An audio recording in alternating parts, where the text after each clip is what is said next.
Hello viewers, welcome to UN College Digital class. In today's class of Design and Analysis of Algorithm, I am going to discuss about Dijkstra algorithm, which is a very interesting algorithm and it is basically used to find out the shortest path. Let's start. Dijkstra algorithm, it is a greedy algorithm that solves the single source shortest path problem for a directed graph. Let the graph is g equal to ve. We know that v represent number of vertices and e represents all the edges. Okay, with non-negative edges weight, that is wuv greater than equal to 0 for each edge uv belongs to e. Okay. Dijkstra algorithm maintains a set S of vertices whose final shortest path weight from the source S have already been determined. Okay. In this algorithm, what happens? We will try to find out the shortest path from source to all other vertices which belongs to the set or the graph. Okay, because it always chooses the lightest or closest vertex in V, and at each step after choosing the lightest vertex or lightest edge, it insert the vertex into set S, and in this way finally it prepare the shortest path, single source shortest path. Here the source is 1 and we have to find out the shortest path for each vertex. Okay, and for that reason it is called as greedy strategy. Greedy strategy is a very popular term used in algorithm. Now I have represented here the Dijkstra algorithm. We know that Dijkstra algorithm is used to find out the single source shortest path in a directed graph. In this algorithm, what we are doing here, we are taking the given graph and we are taking the given source. Suppose the source is given and you will be asked to find out all the shortest path from the source to each vertices. Then in that case you will take that source. But if in the question source is not given, then you will just assume one particular vertex as source and you will continue the process. Okay, here in order to find out the shortest path, what we are doing, we are just continuing a loop, and inside the loop we are trying to find out the minimum edge or minimum edge on the basis of weight from source to other vertices, and each time we are taking the minimum weight edge and we are adding to the output set which we have used here as capital S. And after finding the minimum weight edge, we are just adding, and in this way at each step we will try to find out the shortest path. Actually what happens here, let me give one a very simple example. Actually later I am going to explain it by using examples so that you will be clear, but here let me explain. Suppose there is a graph and in the graph there are 5 vertices 1 2 3 4 5, and let the source is 3, then your task in the Dijkstra algorithm will be to find out the shortest path from 3 to 1, 3 to 2, 3 to 4, 3 to 5. This is all about the Dijkstra algorithm. Now I am going to explain the Dijkstra algorithm in details. Set all vertices distance equal to infinity except for the source vertex, set the source distance equal to 0. It means that in the graph we know that all the vertices are given and all the edges are given. At the first step what we will do, we will just initialize all the vertices distance as infinity initially, and except for the source vertex, and set the source vertex distance is 0. Okay, because we will start from the source vertex. Then push the source vertex in a mean priority queue in the for distance vertex. Actually here we are using a priority queue which is a mean priority queue, and in the priority queue we are just adding at the first step source vertex. Then at the next step what we will do, we will pop the vertex with the minimum distance from the priority queue. At first the popped vertex is source, because initially the mean priority queue is empty, and when we are adding the source vertex in the mean priority queue and just after that we are just performing pop operation, then it is obvious that at the first step we will pop the vertex that is source. Update all the distance of the connected vertices to the popped vertex. In case of current vertex distance plus edge weight is less than next vertex distance, then push the vertex with the new distance to the priority queue. Actually, what happens? Suppose you are going to the market and after moving some distance, after crossing some distance, just you are finding two different paths, and just you know that the first path is having the less distance than the second path, then you will choose the first path. Otherwise, if the second path is having the less distance than first path, then you will choose the second path. Similarly, at each step, if we are getting some other way to some other way to reach at the destination with a minimum cost, then we will use that. Okay, then if the popped vertex is visited before, just continue without using it. Apply the same algorithm again and again until the priority queue is empty. In this way we are just finding the shortest path of in a directed graph, and it is single source shortest path. I have used one example here so that you will be very clear, okay, on the concept of Dijkstra algorithm. Here you can see that the source is here. This is the first step. Okay, what we have done here, at the first step we will use this vertex, then we will try to find out all the connected vertices, and we will try to find out the minimum weight.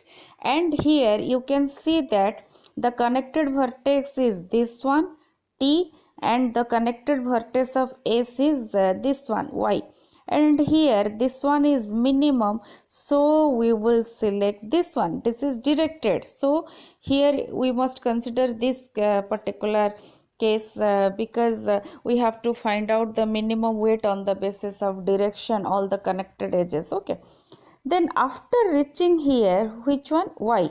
At the first step we are at S, and then we are at Y. After reaching here, again we will try to find out the other connected weight is, okay, or vertices. Then from Y the connection is to X, from Y the connection is to T also, and from Y the connection is to Z also. Now we will try to find out from S. Already we have moved to Y with the minimum weight, that is 5. Then we are having S to T, the weight is 10. Then if we will move to Z by using S to Y, Y to Z, then the weight will be 5 plus 2, 7. Okay, and another weight we are having 10. And suppose we will move to X by using S, Y, X, then the weight will be 5 plus 7, that is 12. Then if we will move in any other way, no, because S to T, that is 10, S, Y, Z, that is 7, S, Y, X, that is 12. As this one 7 is the smallest one, so we will choose this one, and here we will travel in this way. It means that you can see it here very clearly. Actually our problem is to find out the shortest path from S to all other vertices.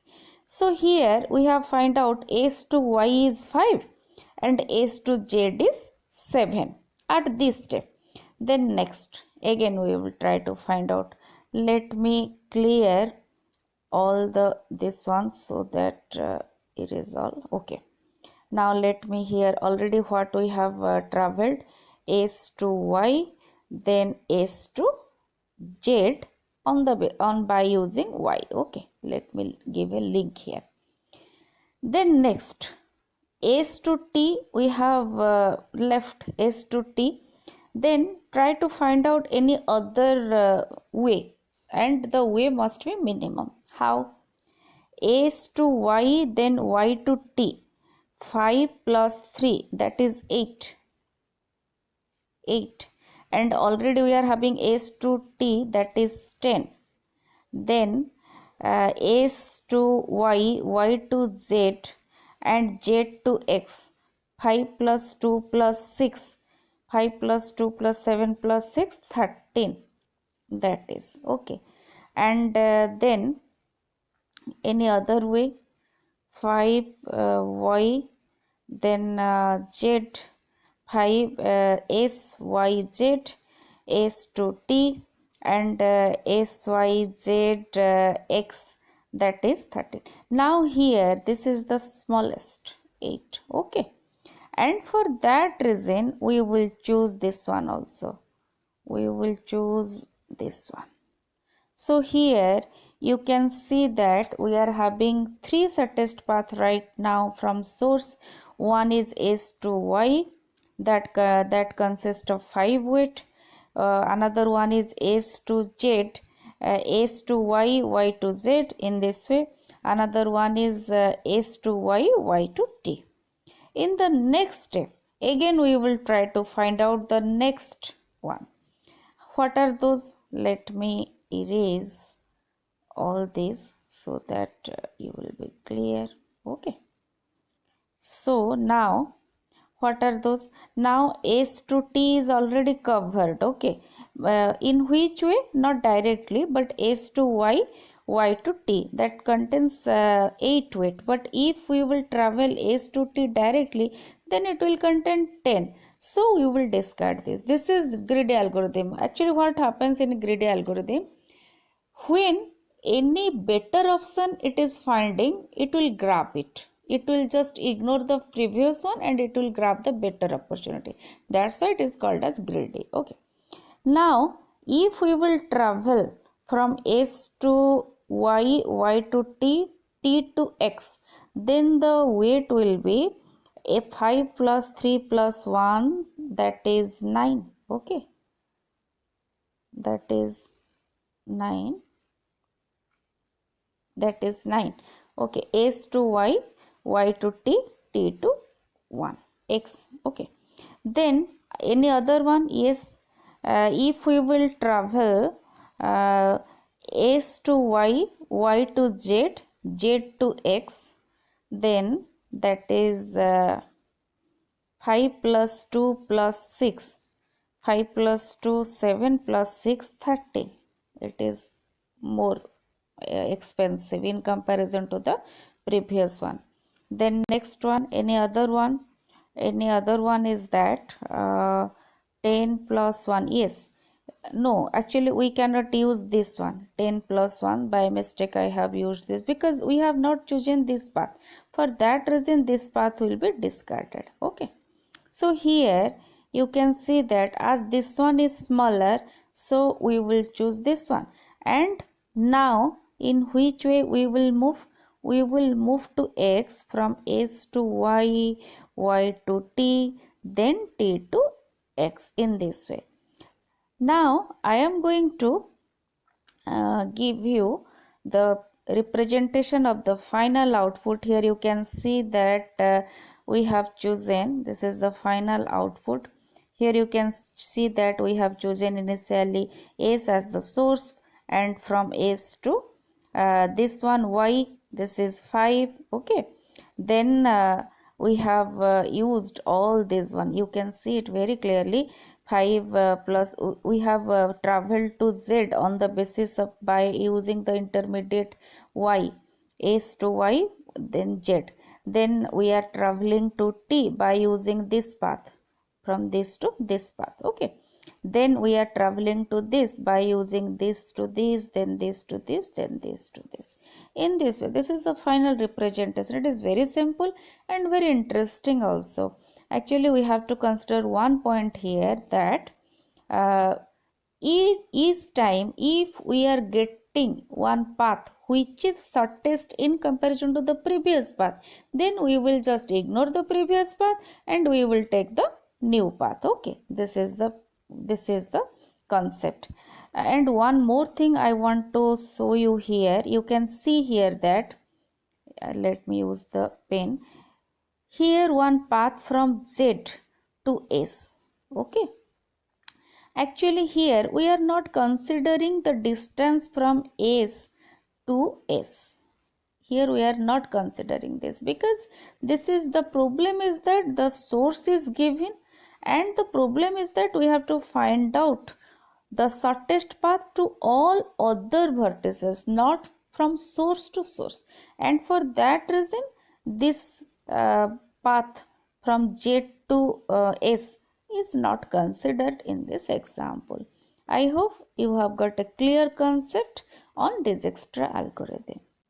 The time complexity of Dijkstra algorithm is order of V2, but with using mean priority queue, it drops down to order of V, E log V. Now I am going to discuss about some disadvantages associated with Dijkstra algorithm. No doubt Dijkstra algorithm is very interesting, very useful and very effective, simple to implement also, but still it is having some limitation or some disadvantages. What are those? The first one is it does a blind search, obviously, so waste a lot of time while processing. Just imagine in the example we have used very limited number of vertices, very limited number of edges, but when the number of vertices and number of edges are very large in size, it is very difficult and it is also wastage of processing time because it is based on blind search. Then the next disadvantage is that it cannot handle negative edge because we know that Dijkstra algorithm is only implemented on directed graph with positive weight. It cannot handle negative weight. It is also one disadvantages. Then the next one is it leads to the acyclic graph, and most often acyclic graph meaning is obviously it is tree. Okay, the output of Dijkstra algorithm is generally a tree and most often cannot obtain the right shortest path. We need to keep track of vertices that have been visited. This is the most major drawback of Dijkstra algorithm. At each time we must be very careful that this vertex is visited and we will discard it. Okay, this is a very process. Such a process which takes much more waste processing time, and in this way it is considered as a major drawback of Dijkstra algorithm. All this about the Dijkstra algorithm. I hope you have got a very clear concept on Dijkstra algorithm.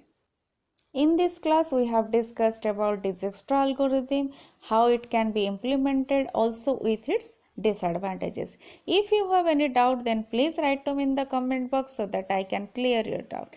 Thank you so much for watching. Have a great time.